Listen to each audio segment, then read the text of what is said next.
आपकी सियासी आवाज कौन सी है मध्य प्रदेश में?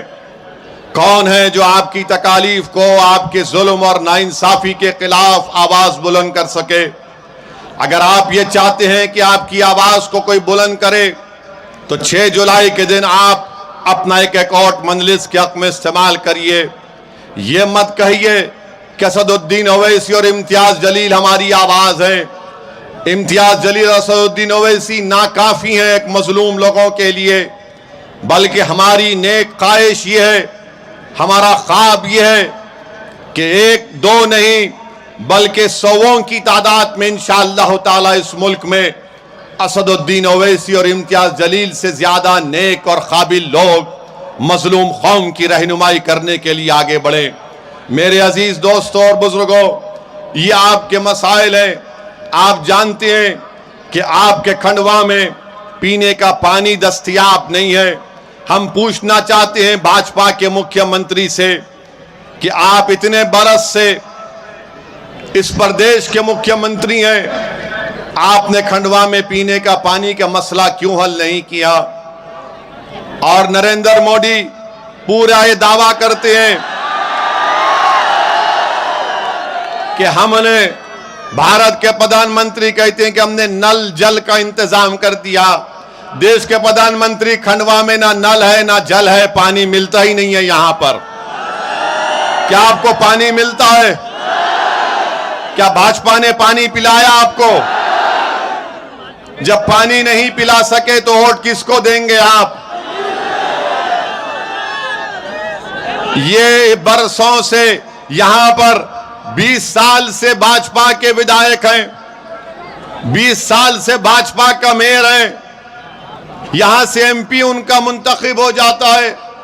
अरे आप पीने का पानी का मसला हल नहीं कर सके और बड़े बड़े झूठी बात करते हैं, सबका साथ, सबका विश्वास, सबका विकास। मेरे अजीज दोस्तों और बुजुर्गों, डेवलपमेंट कहां है? ना रोड है, ना ड्रेनेज का इंतजाम है, ना स्ट्रीट की लाइट है, रोडों पर अंधेरा है, रोड पर गंदगी है। मगर इसके बावजूद भी बीजेपी का वोटर कहेगा कि नहीं, मैं मोदी को वोट दूंगा। हम उनसे पूछना चाहते हैं कि तुम्हारे घर के सामने लाइट नहीं है, पानी नहीं है, ड्रेनेज का मौसर इंतजाम नहीं है, मगर आप भाजपा को कैसे वोट देंगे? तो बोलेंगे नहीं, ओवैसी को रोकना है इसलिए मोदी को वोट देंगे। आप बताइए कि पीने का पानी नहीं है मगर ओवैसी को मुद्दा बनाते हैं इलेक्शन में। अरे पीने का पानी मुद्दा है, स्ट्रीट लाइट मुद्दा है, ड्रेनेज लाइन मुद्दा है। और फिर यहां पर 8 महीने पहले एक कम्युनल राइट हुआ, फसाद हुआ और हमको बताया गया कि 7 घरों को डिमोलिश कर दिया गया। मैं भाजपा के और इस प्रदेश के मुख्यमंत्री से जानना चाहता हूं, कौन से कानून के तहत आपने घर को तोड़ा? कौन से कानून के तहत आपने सेंधवा में घरों को तोड़ा, खरगोन में घरों को तोड़ा? तो बोलेंगे नहीं नहीं, अवैध निर्माण इल्लीगल बनाया गया।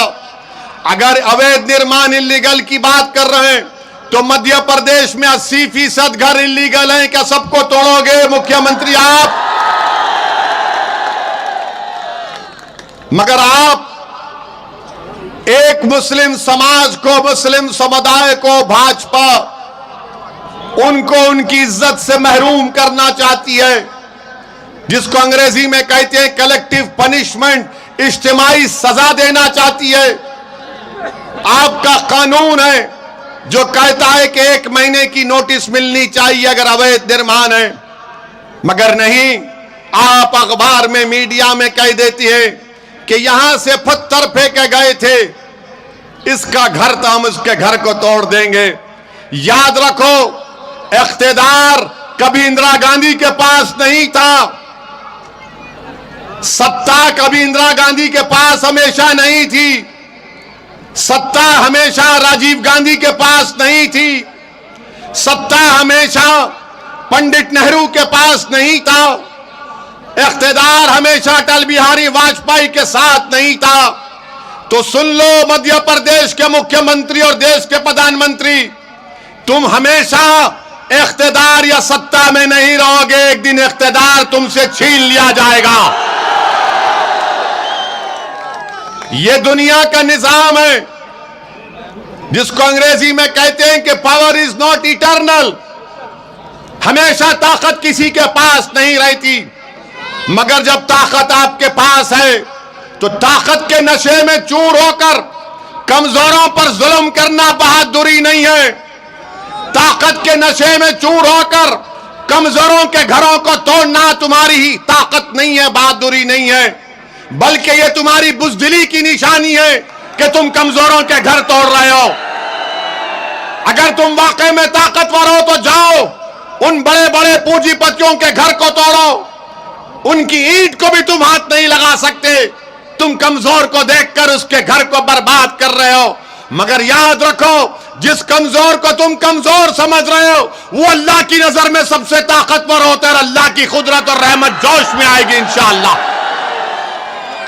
मेरे अजीज दोस्तों और बुजुर्गों, फिर तीसरी बात यह है कि मजलिस इत्तेहादुल मुस्लिमीन के ऊपर इल्जाम लगा दिया जाता है कि मजलिस इत्तेहादुल मुस्लिमीन भड़काऊ भाषण देती है, कम्युनल पॉलिटिक्स करती है।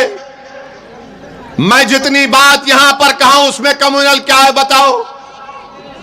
स्कूल में बच्चे नहीं हैं, upper primary, secondary, higher secondary, degree college में नहीं है, तो क्या यह कम्युनलिज्म है? बगैर नोटिस के घर को तोड़ना क्या कम्युनलिज्म नहीं है, बल्कि उल्टा सरकार का कम्युनलिज्म है ये। अगर आप गरीबी मेरा मुकद्दर बना दोगे, बेरोजगारी मेरा मुकद्दर बना दोगे, तो फिर ये देश और ये प्रदेश कैसे तरक्की करेगा? पिछले कई 7-8 साल से भाजपा की सरकार देश में, आज हमारे वतन अजीज भारत में बेरोजगारी नौजवानों का मुकद्दर बन गया। मैं उन युवाओं से अपील कर रहा हूं जो भाजपा को वोट देते हैं, कभी तुम सोचो कि क्या तुम्हारे घर में चिराग जलता है? क्या तुम्हारे घर में तुमको तुम्हारे भाई बहन को पढ़ाने के लिए फीस का इंतजाम तुम कर पाते हो? आज पेट्रोल और डीजल की कीमतें आसमानों को छू रही है। बेरोजगारी का तनासुब 8%, 8% अनएम्प्लॉयमेंट हो चुका है। कौन जिम्मेदार है इसका? महंगाई आसमानों को छू रही है। तो भाजपा के लोग बोलेंगे, अरे नहीं, महंगाई को मत देखो, हमने फुला चीज बना दी। महंगाई की बात करेंगे तो बोलेंगे ओवैसी मुगलों की तारीफ करता। हां, मध्य प्रदेश के मुख्यमंत्री मैं मानता हूं, देश के प्रधानमंत्री आपसे भी कह रहा हूं कि अगर भारत में अगर युवा बेरोजगार है, महंगाई आसमानों को छू रही है, डीजल 1 लीटर 102 रुपये हो चुका है, तो इसका जिम्मेदार यकीनन औरंगजेब है, मोदी नहीं है। बच्चों के पास नौकरी नहीं है, बादशाह अकबर जिम्मेदार है। पेट्रोल 104 रुपये हो चुका है, 115 रुपये हो चुका है, इसका जिम्मेदार ताजमहल बनाने वाला है। अगर वो ताजमहल नहीं बनाता तो आज पेट्रोल 40 रुपये में मिलता। बिल्कुल सही है, मैं मानता हूं देश के प्रधानमंत्री, गलती की इसने ताजमहल बनाया, गलती की इसने लाल किला बनाया, नहीं बनाना था। वो पैसे बचा कर रखना था कि 2014 में मोदी जी आएंगे, उनको पेश कर दो। आप बताइए, हर चीज को लाकर न मुसलमान जिम्मेदार है, मुगल जिम्मेदार है। अरे क्या भारत की हिस्ट्री में कि सिर्फ मुगलों की हुकूमत थी? उससे पहले नहीं थी? अशोका की हुकूमत नहीं थी? कि चंद्रगुप्त मौर्य की सरकार हुकूमत नहीं थी? कई कई सरकारें थी, मगर बीजेपी की आंखों में सिर्फ मुगल दिखता है। एक आंख में मुगल, दूसरी आंख में पाकिस्तान। ना हम मुगलों के जानशीन हैं, ना हमको पाकिस्तान से कुछ मतलब है, मगर इनको सब चीज नजर आती। जिन्ना जिन्ना, अरे जिन्ना से हमको क्या करना है? हमने जिना के पैगाम को ठुकरा दिया। आजादी के 75 साल का जश्न हम 15 अगस्त को मनाने जा रहे हैं, तो भारत में जितने 20 करोड़ मुसलमान हैं वो इस बात की गवाही दे रहे हैं कि उनके दादा और परदादा ने पाकिस्तान के पैगाम को ठुकराया था और भारत को अपना वतन अजीज माना था। भारत हमारा वतन अजीज है, हम भारत को नहीं छोड़ेंगे। तुम लाख नारे लगा दो, छोड़ के जा, छोड़ के जा, छोड़ना तो दूर की बात, हम जिंदा भी रहेंगे तो इस जमीन पर सीना तान के रहेंगे।